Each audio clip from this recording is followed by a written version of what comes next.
Yo, welcome back to Dunia Review. Kali ini kita akan membahas dan mendiskusikan salah satu fiksi legendaris di Indonesia, yaitu Si Buta dari Gua Hantu. Kisah ini juga akan diangkat dalam film layar lebar di Jagat Sinema Bumi Langit Jilid pertama yang akan diperankan oleh Iko Uwais. Langsung saja siapkan tempat yang nyaman, makanan ringan, and let's begin.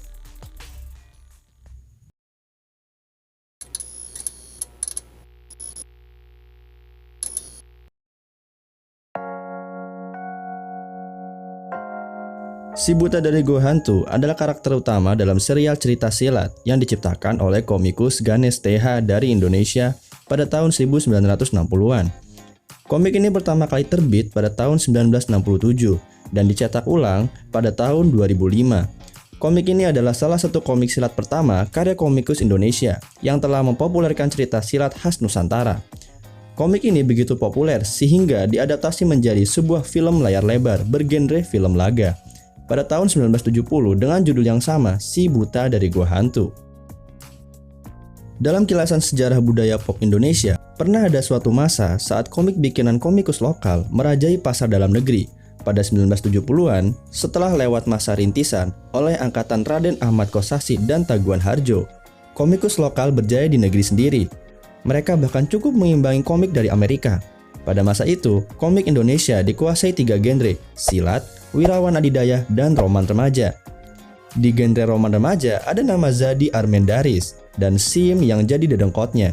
Hasmi dan Wit NS jadi biang utama komik wirawan adidaya. Sementara pelopor komik silat tiada lain adalah Ganesh Tihar Santosa alias Ganesh TH. Siapa yang tak kenal sosok Si Buta dari Gua Hantu? Rekaan Ganesh yang legendaris. Tak hanya di komik, Si Buta juga sukses diadaptasi dalam sejumlah film. Dalam khazanah budaya pop, pendekar bernama asli Barda Mandrawata itu digadang sebagai tokoh silat Nusantara yang pertama. Si Buta merupakan masterpiece Ganesh TH yang pada masanya merupakan salah satu dari 3 dewa komik Indonesia bersama Jan Mintaraga dan Teguh Santosa. Pada tahun 2021 ini, kita akan kembali disuguhkan dengan aksi Si Buta dari Gua Hantu yang akan diperankan oleh Iko Uwais dan disutradarai oleh Timo Cahyanto yang juga menjadi sutradara dari film Headshot, The Night Comes For Us, Rumah Darah, dan Sebelum Iblis Menjemput. Cerita yang berlatar di Nusantara zaman kolonial Hindia Belanda, di sebuah desa yang tentram dan damai. Musim buah mulai panen, tampak seorang pengembara buta yang misterius kebetulan melewati desa tersebut.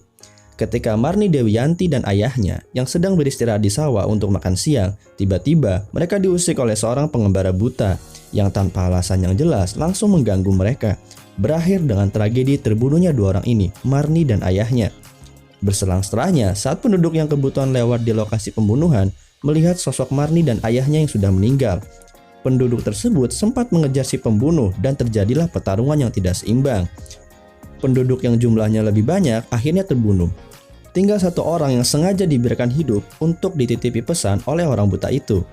Pesannya adalah tantangan pada guru perguruan Elang Putih untuk bertarung di lembah Jagat Pangeran. Saat itu pula lah orang buta sakti itu memperkenalkan namanya sebagai Si Mutu Mulu Ukut atau Si Mata Malaikat ya.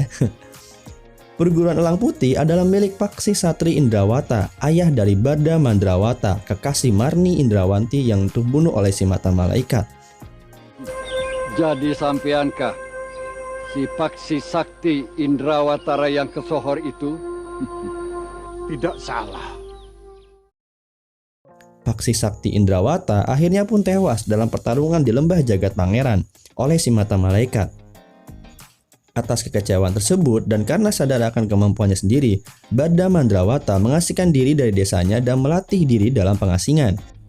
Di sisi lain, Mata Malaikat menguasai perkampungan dan melakukan pembantaian terhadap sisa-sisa murid perguruan Elang Putih yang lain. Dalam pengasingannya, Barda mengingat perkataan ayahnya sebelum tewas. Ia mengatakan, "Barda anakku, ayah telah melihatnya. Ilmu golok Mata Malaikat itu adalah ilmu membedakan suara.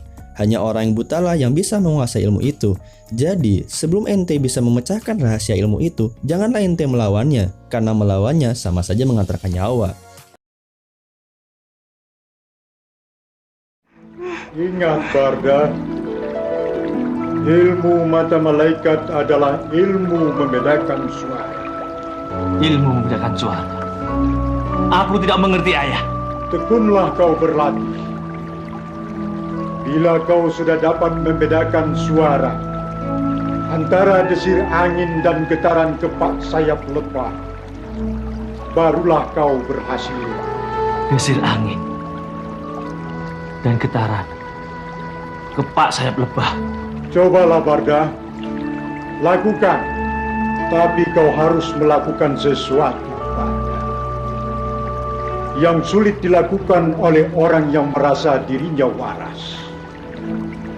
Kau pecahkan itu. Ingat Marni, ingat saudara-saudara seperguruanmu yang tewas memelas. Tanpa pikir panjang, Barda langsung menghilangkan 2 bijinya. Biji matanya. Dan mempelajari sebuah ajian langka. Setelah latihan yang cukup panjang, akhirnya ia menemukan jati dirinya sebagai si buta. Ia pun bangkit dari keterpurukan dan menantang si mata malaikat. Dalam pertarungannya, seperti biasa, pahlawan menang belakangan. Yaps, si buta dihajar habis-habisan oleh si mata malaikat. Namun, di detik-detik akhir pertarungan, Barda menggunakan ajian langkanya dan menghalau ilmu golok mata malaikat dengan sangat memukau. Akhirnya Barda pun mampu membalaskan dendam ayah dan kekasihnya. Namun, setelah perayaan kemenangannya, Barda diserang tiba-tiba oleh orang yang tak dikenal. Ia pun terjatuh dan tak bisa bangkit lagi. Kayak lirik lagu.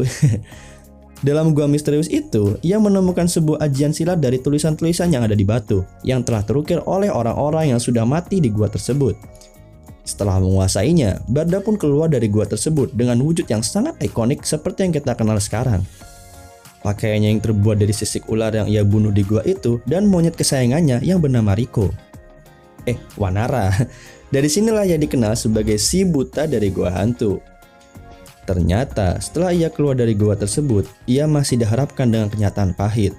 Kekasihnya Marni yang ia kira telah tewas ternyata masih hidup. Namun rupanya Marni telah menjadi istri orang lain. Dari sinilah terungkap bahwa yang membuat ia terjatuh di gua hantu tadi adalah suami Marni yang baru yang bernama Sapu Jagat. Pertempuran pun kembali terjadi. Namun Barda akhirnya membiarkan Sapu Jagat hidup dan mengikhlaskan Marni dengan pria lain. Ngedes banget ya. Sama. Merasa keadaan yang cukup mengenaskan, ia pun mengasingkan diri, berkelana ke penjuru negeri dan membasmi kebatilan serta membantu orang-orang yang lemah di penjuru Nusantara. Yaps, inilah kisah dari si buta dari gua hantu yang ditulis oleh Ganesh Tiar Santosa. Gimana, cukup menarik bukan? Nah, kita tunggu saja film yang akan muncul di layar lebar ini tahun 2022 mendatang. Apakah sama persis seperti di komiknya atau dipangkas? Gimana menurut kalian? Nah, kira-kira nih siapa pemeran yang cocok untuk si mata malaikat? Nah, silahkan komen di bawah ya. Oke, itulah akhir dari video ini. Jika kamu suka dengan video ini, silahkan like, subscribe, and share. Kami Dunia Review, goodbye.